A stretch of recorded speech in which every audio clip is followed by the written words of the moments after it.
Como siempre te digo, feliz de poder participar. Ya hacía rato que no estaba en este espacio y la verdad es que es muy valioso este espacio en donde podemos analizar diferentes temas que, como bien decías, nos atraviesan a todos, algunos muy dolorosos, otros más divertidos, pero en este caso un tema que es bastante transversal, ¿no? Porque nos pasa a todos y en todos los ámbitos de nuestra vida, en la cotidianidad.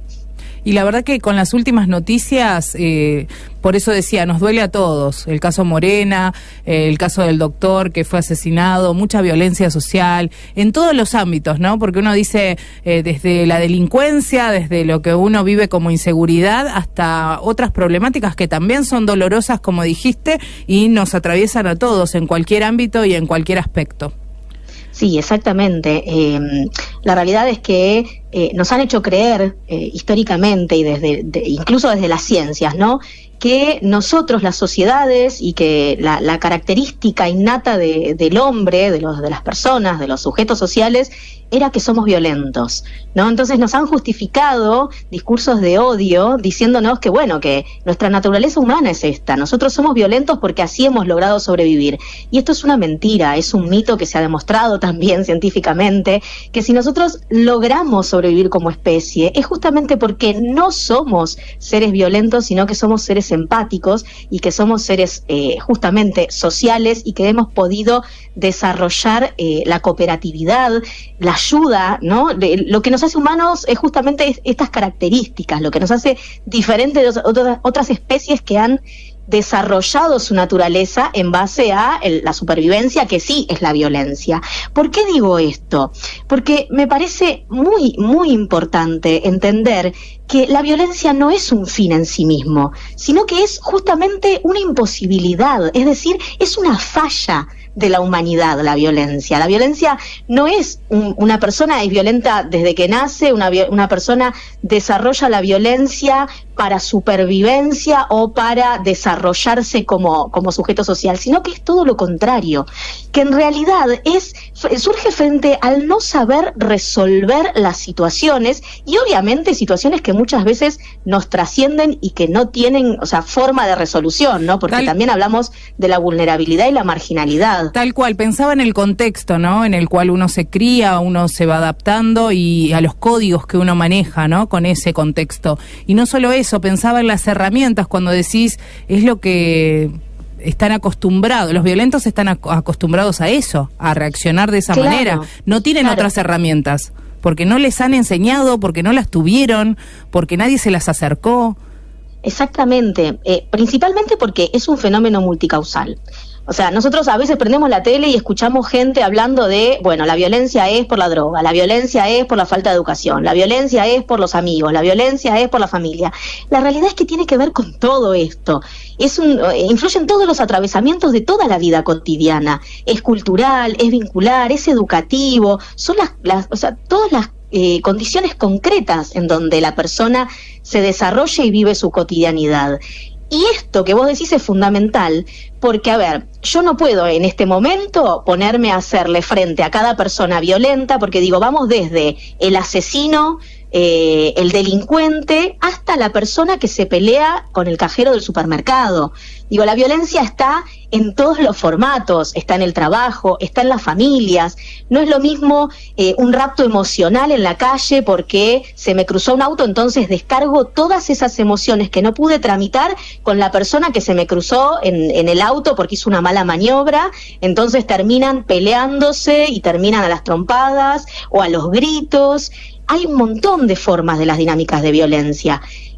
Los abusos de poder en los ámbitos de nuestra cotidianidad, en las familias. ¿Por qué? Porque es una cascada la violencia. Es decir, el que recibe... a mí me gusta mucho tomar el ejemplo del COVID.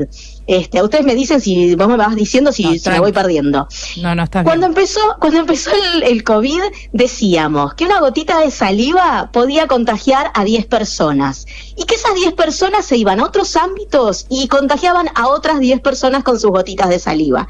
La violencia es lo mismo, es una cascada. La persona que sufre violencia en un ámbito, ya sea en su familia, en su trabajo, en la escuela o en donde se esté desarrollando, después va a ir y lo va a volcar, porque no tiene posibilidades de tramitarlo, lo va a volcar en otra persona más vulnerable. Esto que te decía, quizás me llaman por teléfono para ofrecerme un plan de una telefonía móvil y descargo toda esa bronca que yo venía acumulando, explicándole y hablándole de lo opresivo que es el sistema, por ejemplo, ¿no? ¿Cuántas veces nos ha pasado esto? Tal cual. Y el pobre pibe que está del otro lado y que tiene que repetir un discurso, después se va con esa bronca a la calle y se termina peleando en la calle con uno que lo chocó sin querer.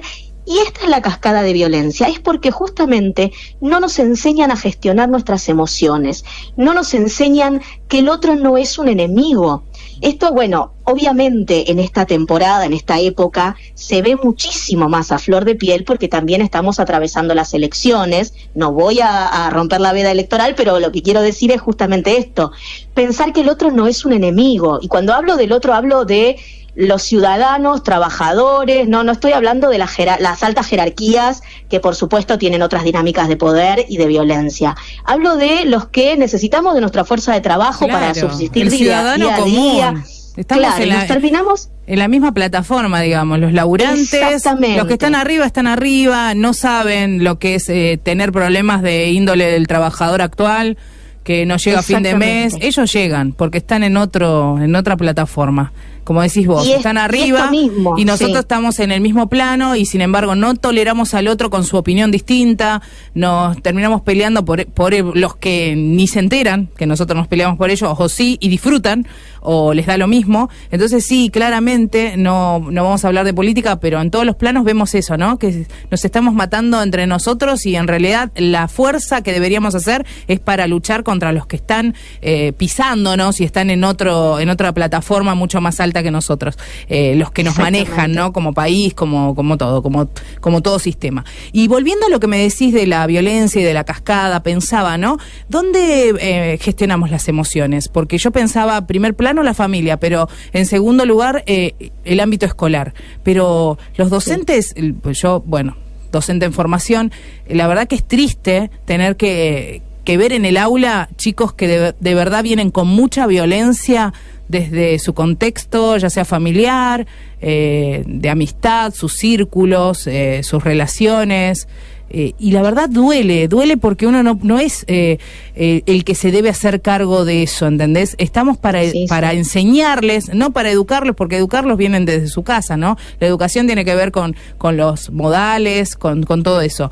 Los docentes enseñan matemática, prácticas de lenguaje, geografía. Estamos para eso. No tenemos por qué ser los que resolvamos esas cuestiones tan personales. Y decía yo, la importancia de la educación emocional en las escuelas, que también nadie la gestiona, no les interesa.